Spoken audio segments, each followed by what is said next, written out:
What show have you watched that made you think, man, this is well made? And then 5 minutes later, you're thinking, boy, this is really teaching us something. Well, welcome to modern parenting. Because here's what I've learned, Nate. Stories don't just entertain, they train, and they train quietly, even if you don't realize it. Because what we watch repeatedly shapes what we want instinctively.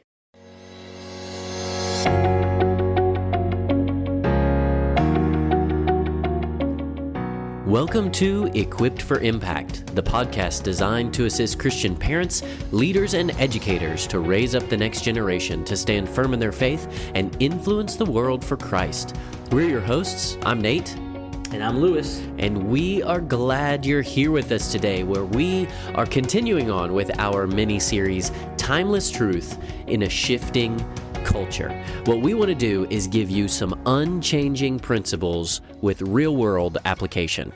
In our last episode, Music and the Heart, we talked about music and how music shapes our heart. Right? It directs us in a certain place. In fact, do you remember just yesterday we were having a conversation how I had a song stuck in my head? Stuck in your head, but you didn't even know the words. I didn't know the words. And so I asked you, I was like, how can you have a song in your head if you don't know the words? Yeah, it just didn't make sense to me. And the tune was just there, and I had to go onto Apple Music and find the song because I didn't know the name of the song. You're an Apple Music guy? I am. You're not a Spotify, Amazon Music? No. You're Apple Music. Yep.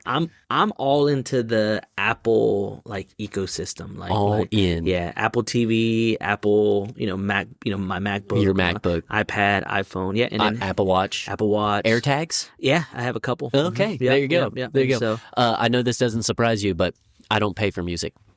do you steal it? No, I just don't listen to music. Well played. Well, today we're going to talk about stories and the heart. And what we're going to talk about is film, movies, and streaming. And we're going to take the same framework, but apply it to a different arena. So, you're listening to this. You've heard our 5 principles last time. If you missed last episode, go back, download that, listen through. But if you didn't, that's okay. This is not one of those where it's like you have to have listened to last episode or you'll be totally lost this episode. That's okay. We'll quickly review the 5 principles that we're applying and weaving through this whole series. So, Lewis, what's principle number 1? Well, before I give you that, speaking of Lost, did you watch Lost? No, I did not. Something about aliens and a plane crash. That's all I know. No aliens, though. There's no aliens? No aliens, though. See, apparently I was just lost. Yeah, you were. Principle number 1 is we are always being formed. So nobody is neutral. Something is discipling your home every day. Yep. So principle number 2 is that your heart is the control center. We've talked about this a lot here on Equipped for Impact. So if you've been with us for a long time, you've heard this. If you're new, welcome. Thank you for joining us. Send us an email at podcast@wayneschristian.org. We would love to hear from you. But we keep coming back to this idea, the heart, right? Keep your heart with all diligence, for out of it are the issues of life. What you love drives how you live. So the heart is the control center. And principle 3 is every cultural product, it carries a vision of the good life. And so it's always preaching something. You are always hearing about, seeing their definition of what the good life actually is according to them. Right. It's where you want to go, like your ultimate goal of the good life. And so number 4 kind of flows out of that, is that discernment is a skill. It's not some special thing that only, highly, sophisticated, sanctified, whatever Christians have. It's a skill that can be learned. And so we are training ourselves, but we're also training our kids to be wise, to be steady, to not be paranoid, but to also have kind of that discernment filter up and running at all times. And then the final principle was that we are discipling for mission, not isolation, right? So we're not raising cultural hermits, right? We're trying to raise faithful Christians who have clarity and also have courage about the world that they're interacting with. Yep, that's right. So let's take this. We talked about music last time and how music can get in, and it's kind of insidious. It can get into our heart and drive that version of the good life home into our control center. So let's talk about stories. Like, Lewis, why do stories have so much power? Well, because stories don't just tell you what to think, right? A good story, it draws you in, it brings you in, and so you begin to feel, right? So stories are showing you what to feel. They begin to shape your imagination. They begin to normalize behaviors, and in some instances, they might even turn sin into a joke or a vibe, and then they can make righteousness look boring. Like, just think about your favorite story that maybe you've read, maybe your a TV show that you've watched, and all of these things are causing you to feel a certain way, to think a certain way. You know, when you read a mystery, you begin to identify who the villains are and who the heroes are. Yeah, and I think that's really important for us, is because it is really just kind of like skipping, like I've said before, it's skipping past our logic center, and just going straight for our heart. I've used this before. I was just looking it up. It was a C.S. Lewis quote about how when he was writing his stories, people were asking, like, when he wrote it, was he trying to just like jump in to try and teach a story? And so he starts with, or teach a truth, a theological truth. And so he backed up and created a story to teach that. And he's like, no, I'm just making up stories. But as I did that, I realized, it says, I saw how stories could kind of sneak past the watchful dragons. Like, and he's looking at it from the opposite point of, like, people who are defensive against biblical truth. And so he's trying to sneak past that watchful dragon to get them into, a biblical truth. And so he wrote, like, Chronicles of Narnia, all of that stuff to really get them into the truth. And so it snuck past that control center, or the logical filter, to try and really get that truth to their heart. Well, stories do that on the opposite side too, of they can bring this value from the world and get past our discernment filter if we're not careful, and get right directly into our heart. And I think part of it too is because when you read a good story, when you watch a good movie or a good TV show, there's a part of you that has to suspend reality, right? Yeah. Like, I don't know if you're a Marvel's fan or if you've watched any of the Marvel's movies, right? Yep. But when you watch those movies, you have to suspend reality and belief, right? Yep. Like we know that there's not an Iron Man. We know that there's not a Hulk. Well, you sure? That's maybe a different conversation for a different day. Oh, okay. We can unpack that later. Okay. But you have to suspend it, right? And you have I want to rename Siri Jarvis so that maybe I can just talk to my phone as if it's Jarvis. I think somebody created a Jarvis. I remember reading something vague. You may want to Google that. They created their own version of Jarvis, right? But you've got to suspend reality. Several years ago, the TV show that was really popular was The Walking Dead, right? Oh, and so people had to suspend the belief that doesn't happen, right? That's not something dead people don't reanimate. And so, but then when you suspend that reality, you then create heroes, you then create villains, you then kind of have to let your guard down in some areas. And one of the things that stories do is they give us heroes to imitate, and it also gives us scripts to follow, right? Yeah, and so to your point that you were just sharing, we now see, like, according to this book or this story or this movie, this is what love looks like. This is what success looks like. This is what freedom looks like. This is what it means. And we always put ourselves as the hero of that story, right? I'm fighting back, or the victim, right? Yeah. And then that plays into, I think, a lot of where modern culture is struggling. Is you've got the hero, you've got the victim, and I'm just trying to run through, and, like, if people are against me, like, I'm putting myself back in that story. Like, I am Iron Man. Now you all know, right? Now we know. But, it's like, oh, Iron Man, and so anybody that's against me is, Hydra, and we're just going to fight back. Yeah.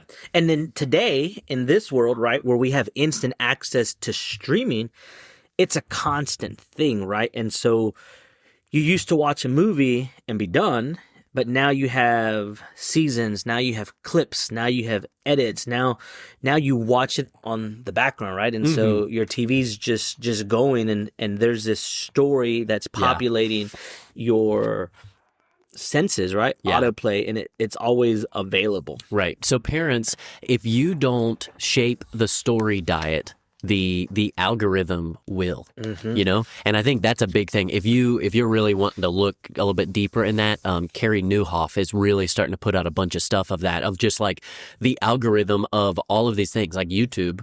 We can throw YouTube in this category too. It's just going to play up what it thinks you want to watch next. Yeah. And then it's like curated this thing. The deeper you go down that rabbit trail, you're just going to keep getting more of the same content. And really, it's going to keep pushing you to an extreme so that you're just feeding on that diet. So parents, we're talking to our kids, wanting to make sure that what they are being fed by the algorithm, whether it's Netflix algorithm or YouTube or Instagram, whatever it is, what is it that my child is feasting on digitally right now in this story video format?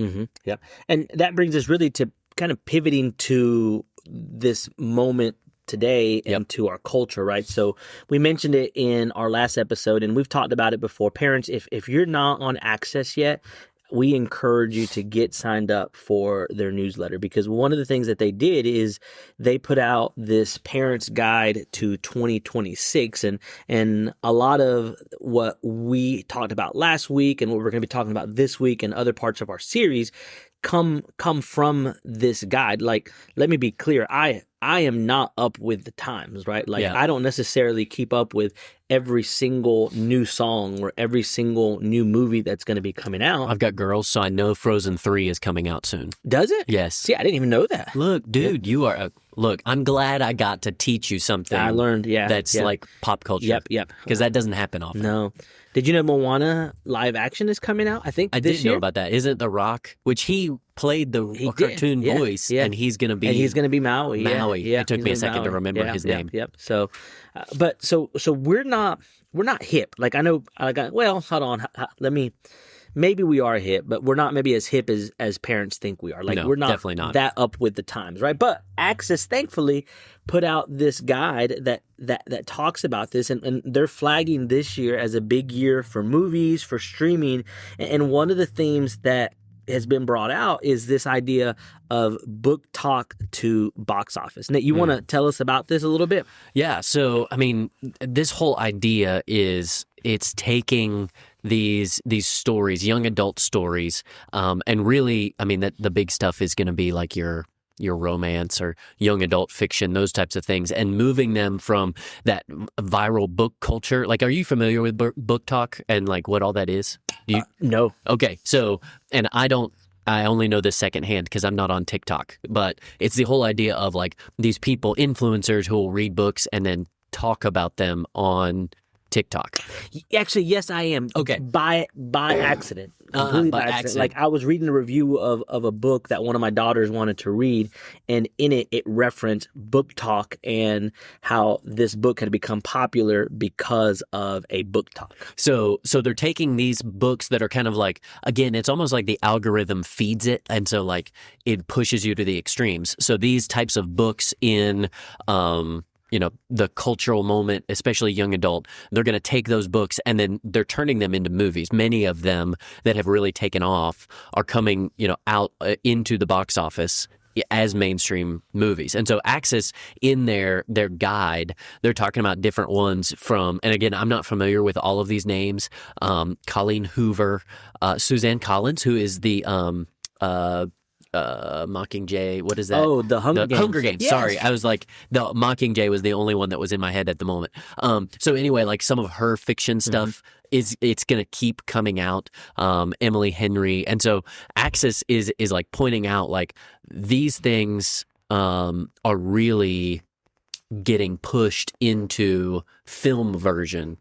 Because the teens and preteens are reading them, right? Yep. And so now it's like the book was very popular with this subcategory of Gen Z, Gen Alpha, and it's like, okay, now let's make the book into a movie, right? Exactly. And many of the movies, I know parents, it's not surprising, but they are not necessarily appropriate for that age level. Well, any age level, in my opinion. But they're going to be really, just given a lot of undertones of, just some of it is the teenage angst, but then you've also got the love, the romance, and kind of painting a unrealistic picture of relationships. And of course, then you've got just the sexualized nature that's gonna end up baking itself into many of these books and movies and things like that. And they're gonna be on streaming. Yeah. And so if you let your kids just watch anything, they're gonna have access to this type of thing. And so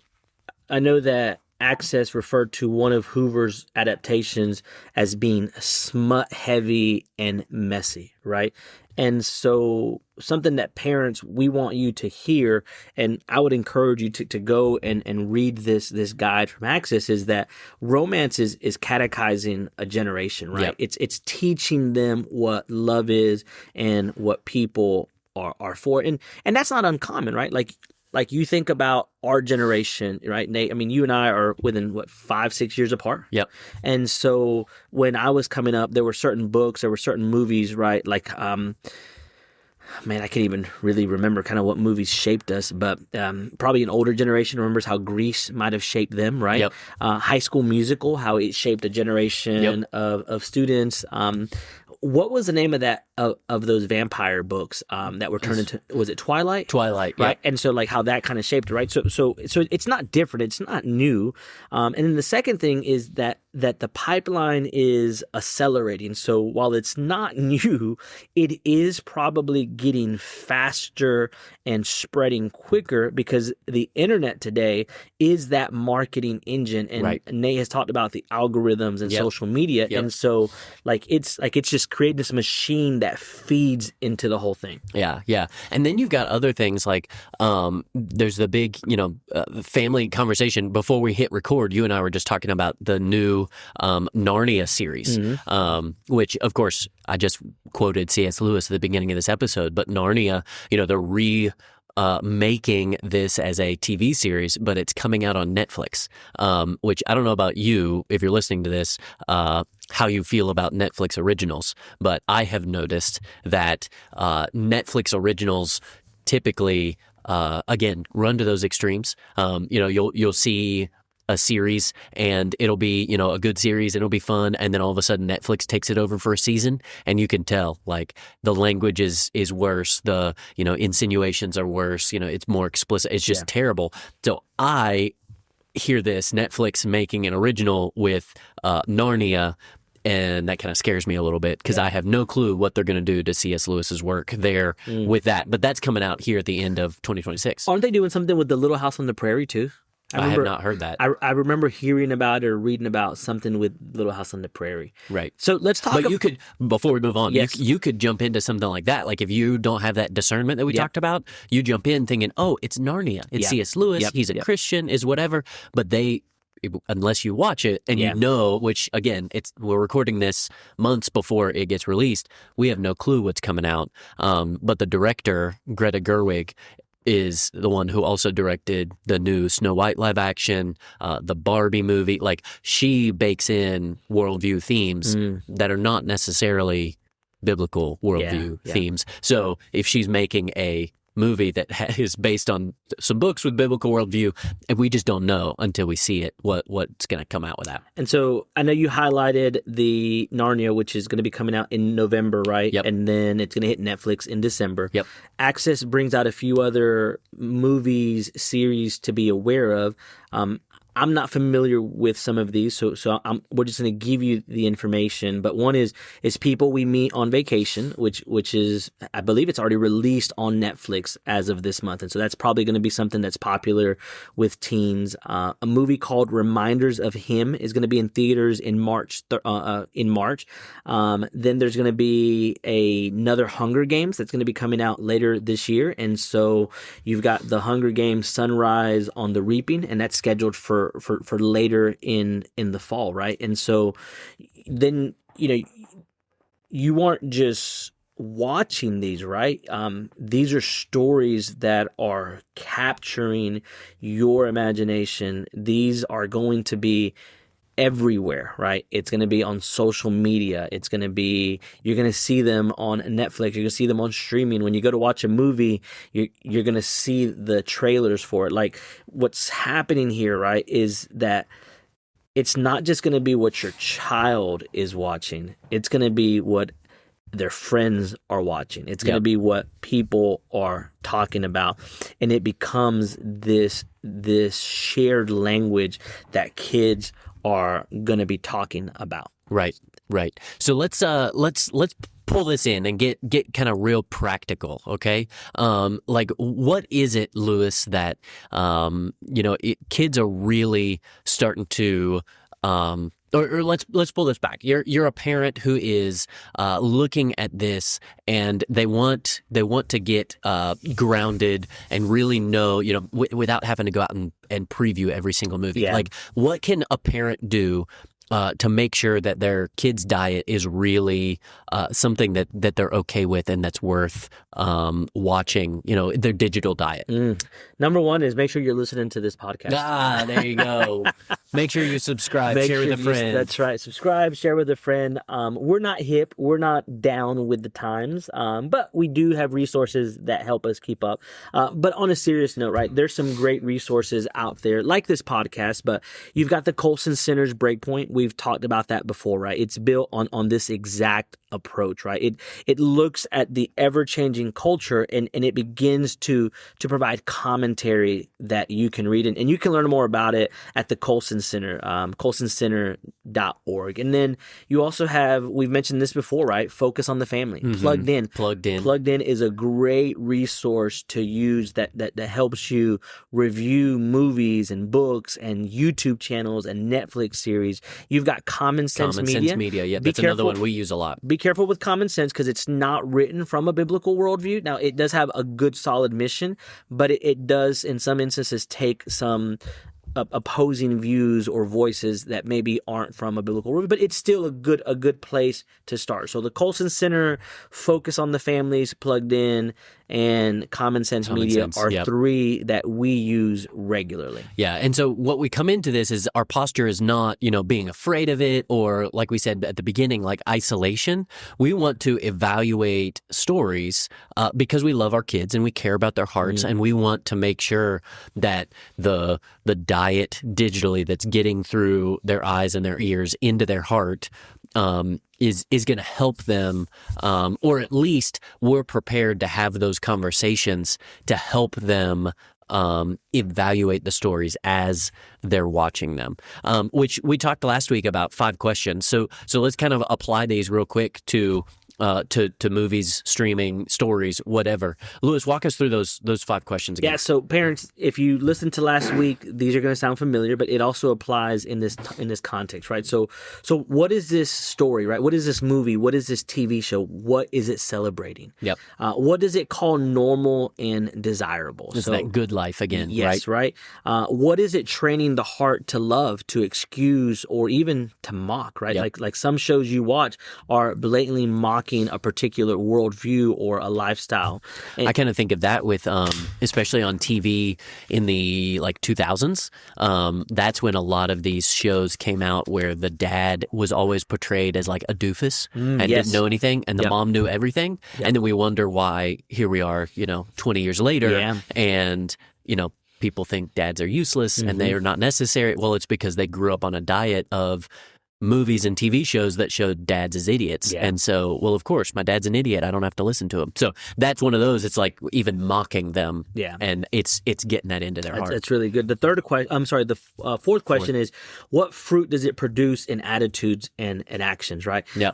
I've shared this story before, but we made the decision when our daughters were young that they couldn't watch YouTube and YouTube Kids or even YouTube Shorts because my wife saw that when my daughters watch certain, I guess, YouTube videos, especially of kids playing with other toys or kids doing something, she noticed that it changed their attitude, and they might become more sassy, more have more of a disparaging attitude, or maybe even kind of a stuck-up attitude. And so, what fruit is being produced by this thing that I'm watching? And then the fifth question is, how should we respond as Christians with conviction and charity? So when we see this show, how are we responding? Yeah. So Lewis, as we kind of wrap this up, what encouragement would you give to parents? They're listening to this and they're like, okay, we got a bunch of like information dump